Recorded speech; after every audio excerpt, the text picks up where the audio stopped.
ำท่วมยิ่งมากเท่าไรน้ำใจไทยยิ่งมากกว่านั้นเราคนไทยไม่เคยทิ้งกัน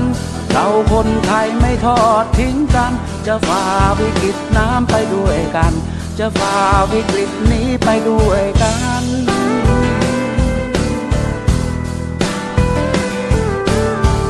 น้ำใจทนร่วมแก้ปัญหา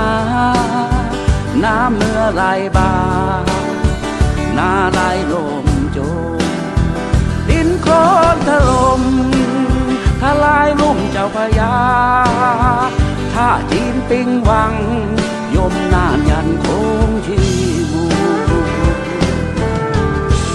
น้ำท่วมยิ่งมากเท่าไรน้ำใจไทยยิ่งมากกว่านั้นเราคนไทยไม่เคยทิ้งกันเราคนไทยไม่ทอดทิ้งกันจะฝ่าวิกฤตน้ำไปด้วยกันจะฝ่าวิกฤตนี้ไปด้วยกัน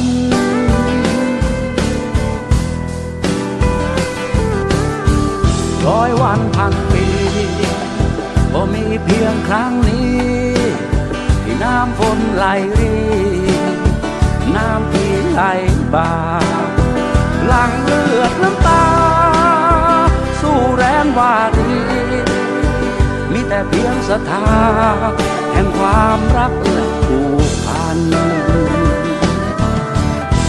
น้ำท่วมยิ่งมากเท่าไรน้ำใจไทยยิ่งมากกว่านั้นเราคนไทยไม่เคยทิ้งกัน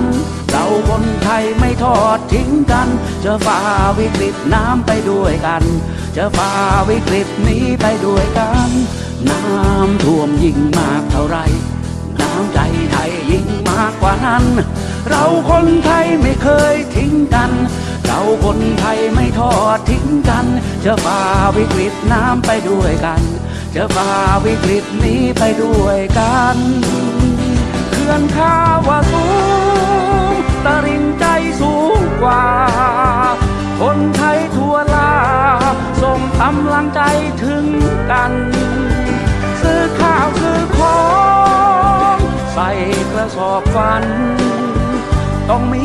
สักวันจะผ่านพ้นมันได้มีสักวันจะผ่านพ้นไปได้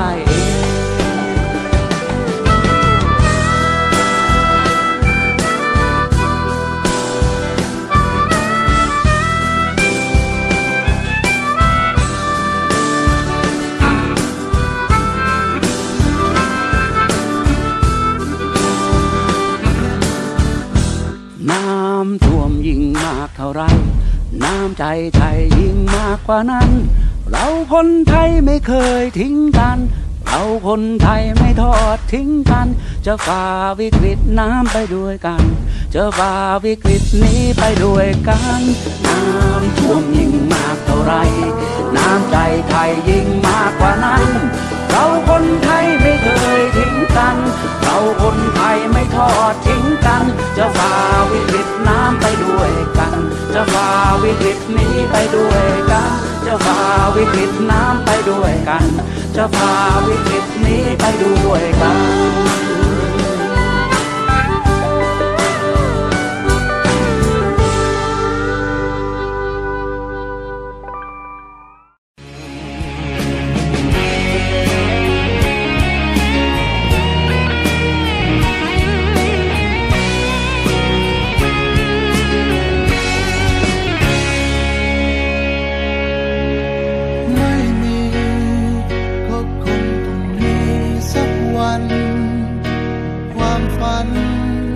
เป็นจริงต้องทนสู้ไป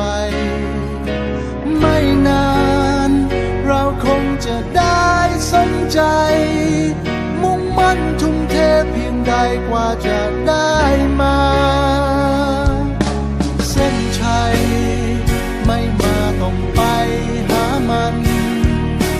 รางวัลมีไว้ให้คงตั้งใจขวากน้ำทิ่มแทงก่อนผ่านพ้นไปโลกนี้ไม่มีอะไรได้มาง่ายได้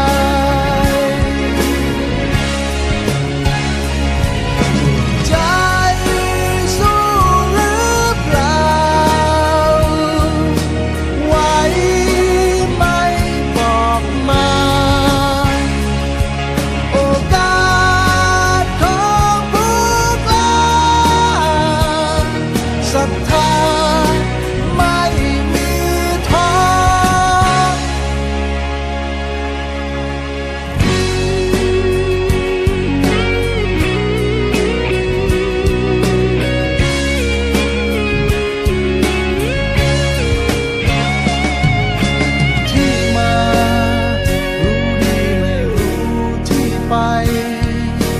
คนเรา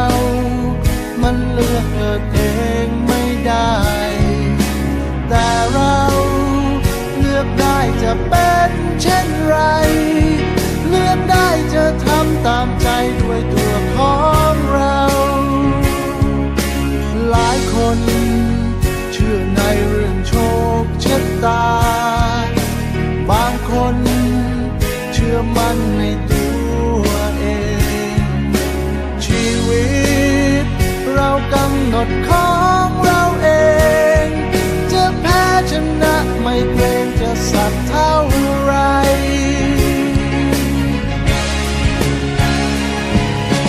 ใจสู้หรือเปล่า ไหวไหมบอกมา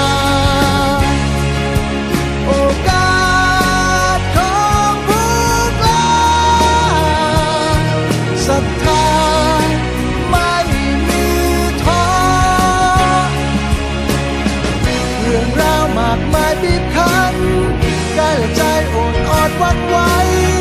แต่ก็มีเหตุผลสำคัญให้บางคนยอมทอดใจ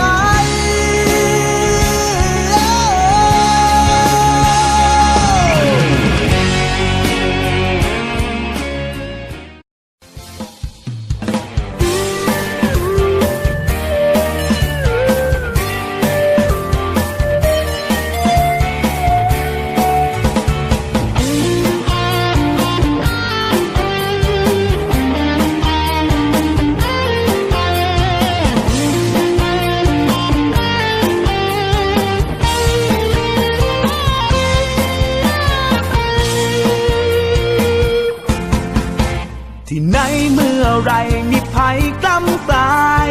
เกิดเจ็บตายเหตุร้ายรุนแรงเสียงร้องครวญครางบนเลือดสีแดง ใครขยักขยแยงแต่ฉันไม่มี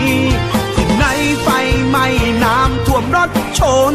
ต้องฝ่าลมฝนแดดร้อนก็ยิ่งดี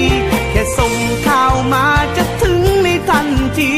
ก็ชีวิตนี้ยอมพลีให้สังคม ปิดทองหลังพระด้วยศรัทธาใช่ต้องการได้มาคำชื่นชม